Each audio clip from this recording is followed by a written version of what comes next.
हरी हरी बोलो, हरी हरी बोलो जी। कैसे हैं आप सभी? मेरे लाला लाली की असीम असीम कृपा से आप सब बहुत अच्छे होंगे जी।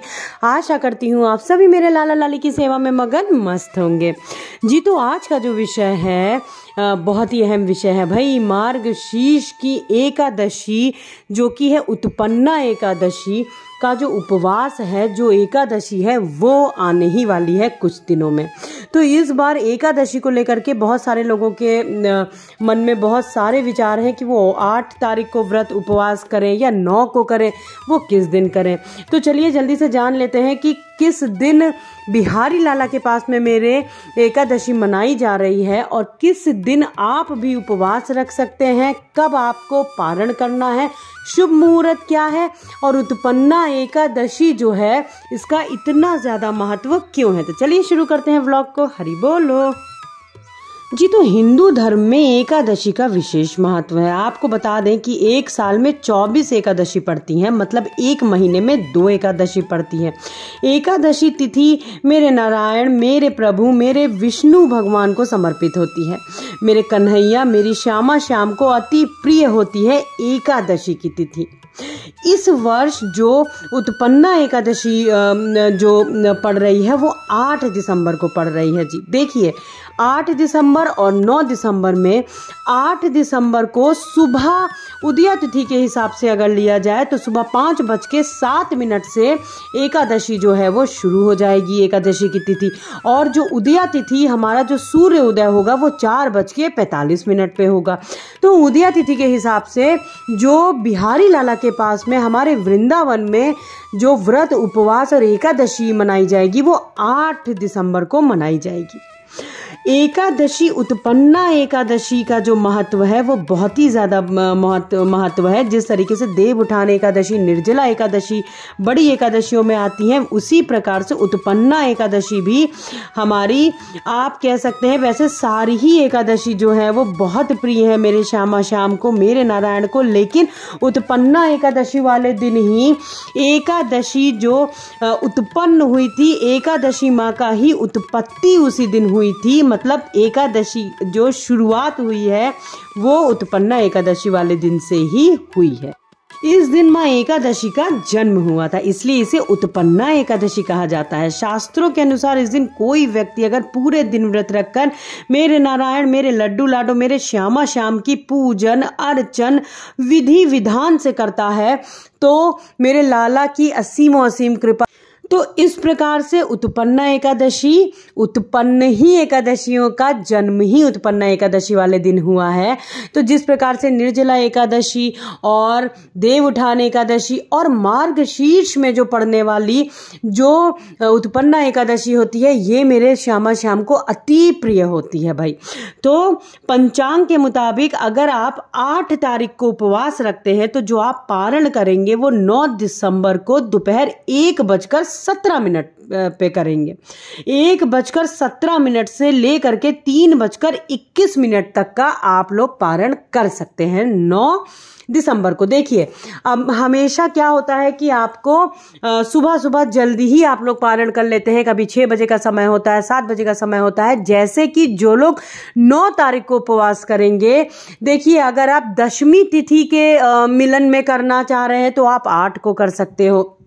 लेकिन बहुत सारे लोग जो उपवास करते हैं वो एकादशी और द्वादशी जो मिलता है उसमें करते हैं, तो वो लोग 9 तारीख को कर सकते हैं। देखिए आप लोग दोनों दिन ही उपवास कर सकते हैं। आप 8 को भी उपवास रख सकते हो, 9 को भी रख सकते हो। 9 को बस आपको जो पारण करना है वो दोपहर में पारण करना है। और जो लोग दोनों दिन ही उपवास करेंगे वो लोग जो पारण करेंगे वो 10 तारीख को रहेगा, वो 10 तारीख को सुबह 7 बजे के बाद में पारण कर सकते हैं। तो जी चलिए जान लेते हैं कि किस प्रकार से उत्पन्ना एकादशी वाले दिन आपको सुबह मार्गशीर्ष में महीने में किस प्रकार से पूजन अर्चन करना है, क्योंकि मार्गशीर्ष का जो महीना है वो अति प्रिय है मेरी महालक्ष्मी माँ, मेरी राधा रानी को। तो चलिए शुरू करते हैं। सबसे महत्वपूर्ण जो है, आप लोगों को सुबह जल्दी उठ जाना है। आप हमेशा जैसे देखिए मैं बताती हूँ कि ब्रह्म मुहूर्त में जागिए। ब्रह्म मुहूर्त में जागने के बाद में घर स्वच्छ कर लीजिए, दहलीज को बहुत अच्छे से स्वच्छ स्वच्छ कर लीजिएगा, बहुत सुंदरता से सजा लीजिएगा। देखिए सर्दियां बहुत ज़्यादा पड़ रही हैं, स्टार्ट हो गई हैं पड़ना, तो ध्यान रखें। इसमें ऐसा कुछ भी नहीं है कि आप गर्म पानी से नहीं नहा सकते हैं, आप लोग गर्म पानी से भी नहा सकते हैं। यदि आप जल्दी उठ रहे हैं तो आप गर्म पानी से स्नान करें। स्नान करने के बाद में घर को, दहलीज को आपको अपने, आप बहुत ज़्यादा सर्दियां हैं तो अगर आपको कोई भी दिक्कत है तो आप हल्का सा गेरू से ही आप थोड़ा सा बस दहलीज को लीप दीजिए अपने, आप उसको लीप दीजिए। फिर आपको मंदिर में प्रवेश करना है। मंदिर में प्रवेश करने के बाद में एक चौकी पे पीला वस्त्र बिछा लें। पीला वस्त्र बिछाने के बाद सर्वप्रथम गौरी गणेश जी को स्थापित करें। फिर मेरे नारायण, मेरे लाला को आप स्थापित करें। मेरे नारायण की यदि आपके पास में चित्रपट है या आपके पास वो साक्षात उनका विग्रह है सेवित, तो आप उनको स्थापित करें। मेरे श्यामा श्याम को स्थापित करिए। और अगर आपका मंदिर में ही सब लोग स्थापित हैं तो आप मंदिर में ही पूजन अर्चन कर सकते हैं। अब आपको क्या करना है, स्थापित करना है। देखिए कलश में सारे देवी देवताओं का वास होता है। आपको सफेद तिल का आसन देकर के कलश स्थापित करना है। उसके बाद में आपको प्रभु का आपको विधिवत स्नान करवाना है। स्नान आपको दक्षिणावर्ती शंख से, गंगा जल यमुना जल से करवाना है जी। देखिए दक्षिणावर्ती शंख से भगवान विष्णु का अभिषेक बहुत बहुत महत्वपूर्ण होता है। उत्पन्ना एकादशी वाले दिन मार्गशीर्ष में प्रभु का स्नान यदि आप दक्षिणावर्ती शंख से, आप गंगा जल से, यमुना मैया के जल से आप यदि उनको स्नान कराते हैं तो ये अति शुभ, अति प्रिय होता है मेरे प्रभु को। जो भी साधक उत्पन्ना एकादशी के दिन घर के मंदिर में दक्षिणावर्ती शंख से भगवान विष्णु का, मेरे कन्हैया का, मेरे लड्डू गोपाल का स्नान अभिषेक करते हैं, उनके परिवार में हमेशा सौहार्द बना रहता है। साथ ही ग्रह कलेश की समस्या हमेशा के लिए समाप्त हो जाती है जी। तो इस बात का ध्यान अवश्य रखिएगा। फिर बात आ जाती है स्नान के बाद में, अब आपको प्रभु को पीले कलर के, पीले रंग के पुष्पों का, गेंदे के फूलों की माला प्रभु को अर्पण करिए। आप उनको इत्र अर्पण करिए। आप उनको जो पीली मिठाई होती है, बेसन का लड्डू हो गया, आप बेसन का हलवा भी बना सकते हो, उनको अर्पण कर सकते हो भोग में। मेवे के साथ में आप उनको जो तांबुल होता है आप वो अर्पण करिए। पान, सुपारी, लौंग, इलायची जो होती है आप वो प्रभु को अर्पण करें। पीला फल यदि केले का आप उस दिन अवश्य लाला को, प्रभु को भोग लगावें। इस तरीके से आपको उत्पन्ना एकादशी वाले दिन जो पूजन अर्चन करनी है वो करनी है। तो इस प्रकार से आपको प्रभु की पूजन अर्चन सेवा करनी है।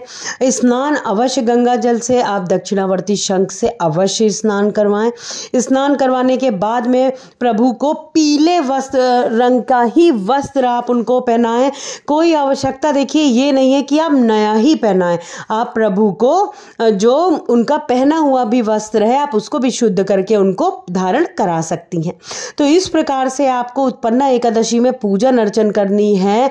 और बहुत ही आप साधारण तरीके से पूजन अर्चन करें, लेकिन अवश्य ध्यान रखें यदि आप के पास में श्री हरि मेरे नारायण का विग्रह नहीं है, श्यामा श्याम का विग्रह नहीं है, आपके पास मेरे प्यारे लड्डू बाबू हैं, लड्डू गोपाल, तो समझ लीजिए मेरे प्यारे लाला वो तो साक्षात मेरे नारायण का ही बाल स्वरूप है।